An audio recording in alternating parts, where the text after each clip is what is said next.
exemplo, por que você acha que a Rússia vendeu o Alasca? Que sentido? Não faz... O Alasca é gigante. Por que eles venderam o Alasca? Porque os Estados Unidos pressionou eles ao ponto de que eles não tinham escolha a não ser vender o Alasca. Então, é uma dominação global que os Estados Unidos faz. Por exemplo, você acha que o Brasil deveria ter uma bomba atômica? O Brasil... É muito complexa essa questão. Por conta da Amazônia, que você diz? Não, por conta que a gente é um país, a gente tem que ser soberano, porra. A gente não pode... Se os Estados Unidos quiser dominar o Brasil completamente, é fácil. Ele pega os 300 milhões de navios que eles têm, coloca na costa inteira do Brasil, impede de qualquer navio sair para exportar ou importar coisa, acabou o Brasil. Porque a gente não produz nada, a gente não refina gasolina, a gente não faz chip, a gente não faz porra nenhuma. Então, a gente precisa de uma bomba atômica para ter a capacidade de negociar com uma superpotência, ainda mais num contexto de guerra mundial que a gente está vivendo, entendeu? Mas você concorda também que a questão do uso nuclear, ele só é usado como última instância?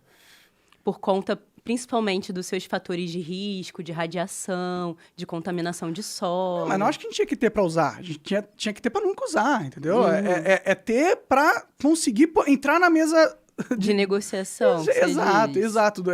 Para sentar no Conselho de Segurança da ONU, que eu nem acho que é uma grande coisa estar na ONU, mas tudo bem. Mas é que o Conselho de Segurança hoje, com os 5, né? Principais países, eles têm poder de veto, por exemplo. Sim. Seria legal estar lá para ter mais poder global, tal. Mas a gente não está lá porque a gente não é respeitado pelo mundo. O Brasil não é respeitado. Saiu um artigo da China que eles fizeram uma avaliação de todos os exércitos do mundo.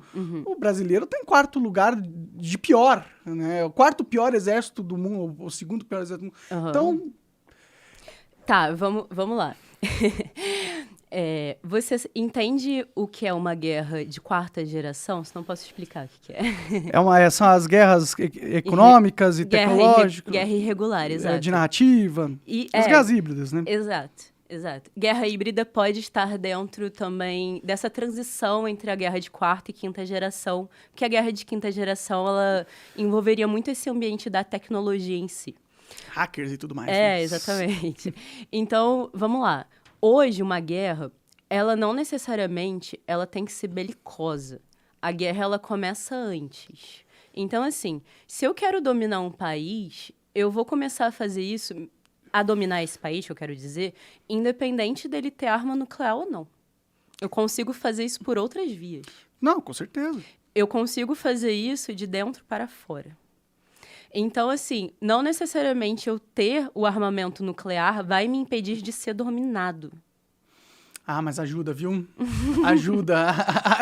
Porque eu entendo que eles trabalham na narrativa e tudo mais, mas no final das contas, quando o bicho pegar de verdade, ter uma bomba nuclear é com certeza algo que nos ajuda a nos defender. Não é algo ruim pra gente, entendeu? Não. E o Brasil não é um ator irracional.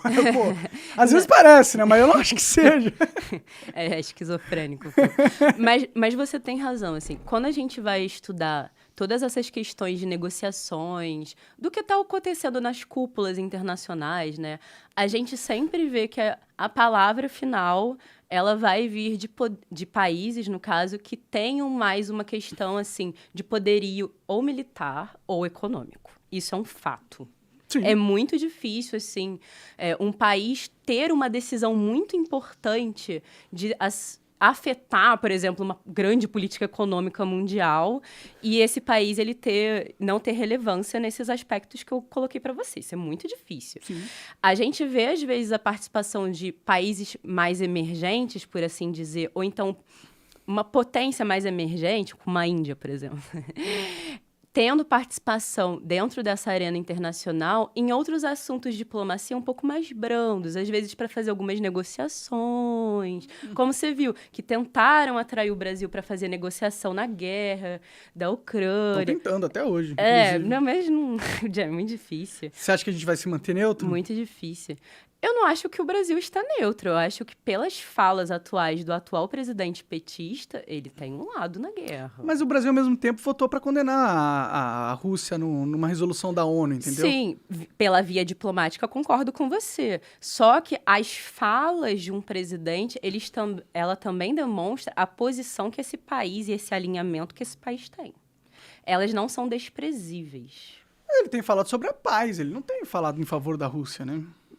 Mas não é essa a questão. Se você pegar, por exemplo, todo o tratado de paz, por assim dizer, né, que o Brasil estava fazendo ou tentando conversar em fazer, não só ele é super genérico, como ele traz muitos pontos que estavam dentro do tratado da China. Da China, entendi. Então, que são muito similares. Você já vê aí como a influência chinesa é grande. Entendi. Não, que o Lula ama a China. Você viu a entrevista dele lá na China? Não, sempre assisto futebol chinês. Assiste porra nenhuma, ninguém assiste. Ninguém assiste, gente. Eu nem sabia que tinha. Eu descobri nesse vídeo viral aí. Eu falei, gente, tem futebol na China. E ele falando que vê na TV. O Lula é um ótimo mentiroso, né, mano? Mas sim, o Lula com certeza tem um viés mais ligado à China. A gente consegue enxergar isso mesmo. Uhum. Mas o país em si, como instituição... A gente, às diplomaticamente, vezes... falando. Sim, a gente muitas vezes apoia o lado ocidental, entendeu? Uhum. Eu, sinceramente, eu acredito que os globalistas mandam nesse país. Esse país é dos globalistas. No Brasil. Uhum. Sim, então... Eu não vejo o Brasil se associando a esse novo mundo oriental tão cedo. Uhum. Por mais que o Lula e partes da esquerda tenham esse desejo... Eles são alinhados com esse tipo de pensamento, inclusive há muitos anos. Exato. Eles não têm realmente a dominância das estruturas governamentais mesmo, entendeu? O Lula, pra mim, é um presidente super fraco, né? O PT tá super fraco.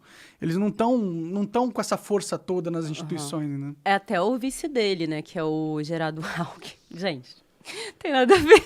Eles nunca se conversam. É muito estranho ele ser vice do Lula, né?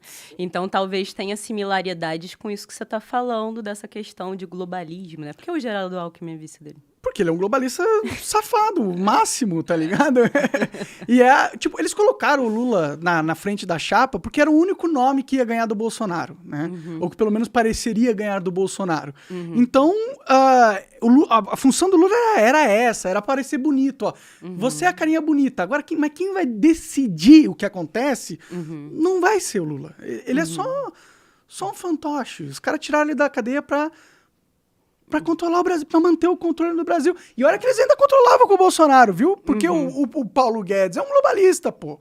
Então, talvez... É muito complicado isso. Complicado. Porque, assim, a corrupção, ela é moral, né? Sim. Então, ela vem já nas entranhas da política. A gente vê isso, por exemplo, quando a gente tem uma história do Platão chamada Anel de Giges, que é um anel que um rapaz lá acha e ele passa a ter poder de fazer o que ele quiser. E aí, o que o Platão quer dizer com essa história de você ter um anel que você pode fazer tudo o que você quiser? Que a sua moral e sua ética, então, não valem de nada. Que se você tiver um poder absoluto, onde você tem a oportunidade de fazer o que você quiser, sem consequências disso, o ser humano vai fazer. Normalmente tem feito mesmo. A história tem mostrado isso aí. Então, a gente vê que o problema é muito mais fundo do que parece, né? Porque já é uma corrupção do ser humano em si, moral e ética, de valores. Se a gente já tem essa corrupção na política, como é que a gente vai mudar esse tipo de pensamento? Como é que transcender da política, onde eu tenho tomadas de decisão dentro de um país, que eu não sofro nada com essas tomadas de decisão? Como é que a minha moral ela vai diferenciar disso? Ela vai continuar corrompida. Claro, você rouba e depois vira presidente, você vai achar que tá certo roubar mesmo, pô. Exatamente. Então, é muito difícil isso. A gente teria que ter um esforço grandioso, não sei, de bases de educação e daqui a 500 anos torcer para que isso mude. Mas do jeito que está hoje, em que assim, praticamente todos os países têm esse tipo de corrupção moral em menor ou maior escala, vai ser muito difícil a gente ter algum tipo de avanço para que alguma coisa pare de fortalecer esse monstrão que é o Estado. Pois por assim dizer, né? Eu também não sou muito otimista, não, com o futuro, pra ser bem sincero, assim. Assista esse podcast na íntegra no rumble.com/monarquix. Aponta o celular pro QR Code na tela ou vai no link da descrição e segue a gente lá. Valeu!